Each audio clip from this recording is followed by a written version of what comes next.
नमस्कार बालमित्र मैत्रिणींनो, मी मंगला मल्होकर. माझं मंगला आजीच्या धमाल गोष्टी नावाचं यूट्यूब चॅनल आहे बरं का. त्याच्यावर मी लहान मुलांना गोष्टी सांगते आणि मोठ्या माणसांसाठी काही अनुभव, काही प्रसंग, काही ललित लेख असं मी सांगते. तर आज मी तुम्हाला गोष्ट सांगणार आहे लहान मुलांना. त्या गोष्टीचं नाव आहे शब्दप्रभू. आता शब्दप्रभू नावावरून तुम्हाला कळलं का कोण होते ते? तर ग दी माडगुळकर यांना शब्दप्रभू म्हणत असत.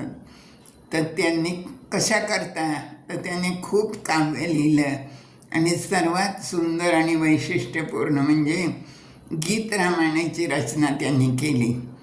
तर ते इतकं गाजलं की त्यामुळं त्यांना शब्दप्रभू असं म्हणतात. तर आता त्यांच्या जन्माबद्दलची एक अद्भुत गोष्ट मी तुम्हाला सांगणार आहे बरं का. माडगुळ नावाच्या खेड्यात त्यांचा जन्म झाला. आता ते खेड आहे लहानसं, तिथं काही दवाखाना वगैरे नव्हता आणि पूर्वीच्या काळी घरीच बाळंतपण पण व्हायचं आणि नर्स डॉक्टर्स असं काही नसायचं. सुई नसायची, तिला बोलवायचं आणि तिने बाळंतपण करायचं. आता त्यांच्या आईला प्रसूती वेदना सुरू झाल्या. आणखीन त्याप्रमाणे ती सुईण वगैरे आली, सगळी तयारी झाली आणि थोड्या आणि त्या बाळाचा जन्म झाला. पण जन्मल्यानंतर ते बाळ काही रडलंच नाही, रडायलाच तयार नाही. आता रडलं नाही याचा अर्थ काय आहे की ते मूल जन्मेलेलं आहे. त्याला पुष्कळ उलटं केलं, पालटं केलं, थपडा मारल्या, पण ते काही रडलं नाही. शेवटी निर्णय ठरला की आता हे मूल मेलेलंच आहे आणि याला आता न्यायचं असं ठरलं. ती पण तयारी सुरू झाली. पण ती सुईण हुशार आणि शहाणी होती बरं का. तिने सगळ्यांना विनंती केली, 5 मिनटं थांबा म्हणे, आणखीन एक प्रयोग मी करून पाहते. सगळेजण थांबले आणि तिने काय केलं, लोखंडाची पळी असते ना, ती चुलीत घातली आणि ती पळी लाल होस्तोर तापवली आणि त्या पळीने त्या बाळाच्या पायाला चटका दिला लहानसा. तो चटका दिल्यासरशी ते बाळ ट्याहा करून जोरात रडायला लागलं आणि अशा रीतीने त्यांचं ते बाळ जिवंत आहे असं सगळ्यांना कळलं. समजा तो चटका नसता दिला तर काय झालं असतं? गदी माडगुळकरांना आपल्याला ते मिळालेच नसते ना. त्यांनी एवढं जे कार्य केलं ते आपल्यापर्यंत आलंच नसतं. तर अशी अद्भुत गोष्ट घडली आणि गदी माडगुळकरांचा जन्म झाला. त्यांनी गीत रामायण नावाचं सुंदर काव्य लिहिलं. त्यांना आधुनिक काळातली वाल्मिकी असंच म्हणतात.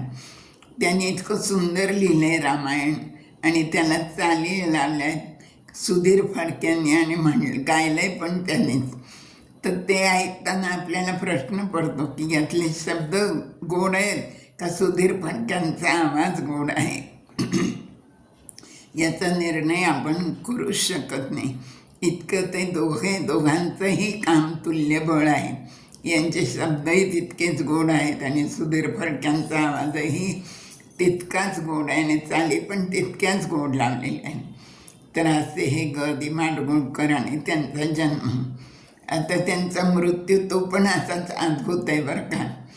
तर काय झालं, त्या दिवशी त्यांना थोडीशी तब्येत त्यांची बरी नव्हतीच, त्रास होतच होता. पण त्यांच्या आईला त्या दिवशी आदर्श माता म्हणून पुरस्कार मिळणार होता आणि त्यासाठी त्यांना जायचं होतं. तर गदी माडगुळकर आपल्या आईला म्हणाले, तुम्ही लवकर आटपून लवकर जा बरं का कार्यक्रमाला. तर त्या म्हणाल्या, तुम्ही नाही का येणार? त्या आपल्या मुलाला आदराने आहो जाऊच म्हणायच्या. तर ते म्हणाले, नाही आम्ही पण येणारच आहोत, पण तुमचा कार्यक्रम आहे तर तुम्हाला उशीर नको व्हायला, तुम्ही पुढं जा, आम्ही तुमच्या पाठोपाठ येतोच असं ते म्हणाले. आणि त्याप्रमाणे त्या पुढं गेल्या. त्यांचं तिथं पुरस्काराचा कार्यक्रम झाला, त्यांना पुरस्कार मिळाला.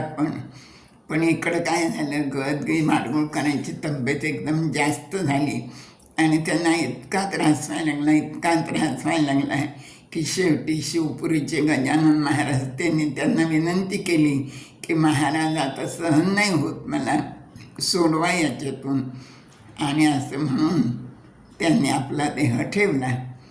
इकडे आई गजानन महाराजांचं दर्शन घेतल्याशिवाय यायलाच तयार नव्हत्या, कारण पारखे साहेबांच्याकडं हा सगळा कार्यक्रम झाला होता आणि तिथं महाराज उपस्थित पण होते. पण आता बाकीच्यांना जरी गदिमा गेले ही गोष्ट कळली होती तरी आईसाहेबांना कोण सांगणार, कुणाची हिंमत नाही झाली.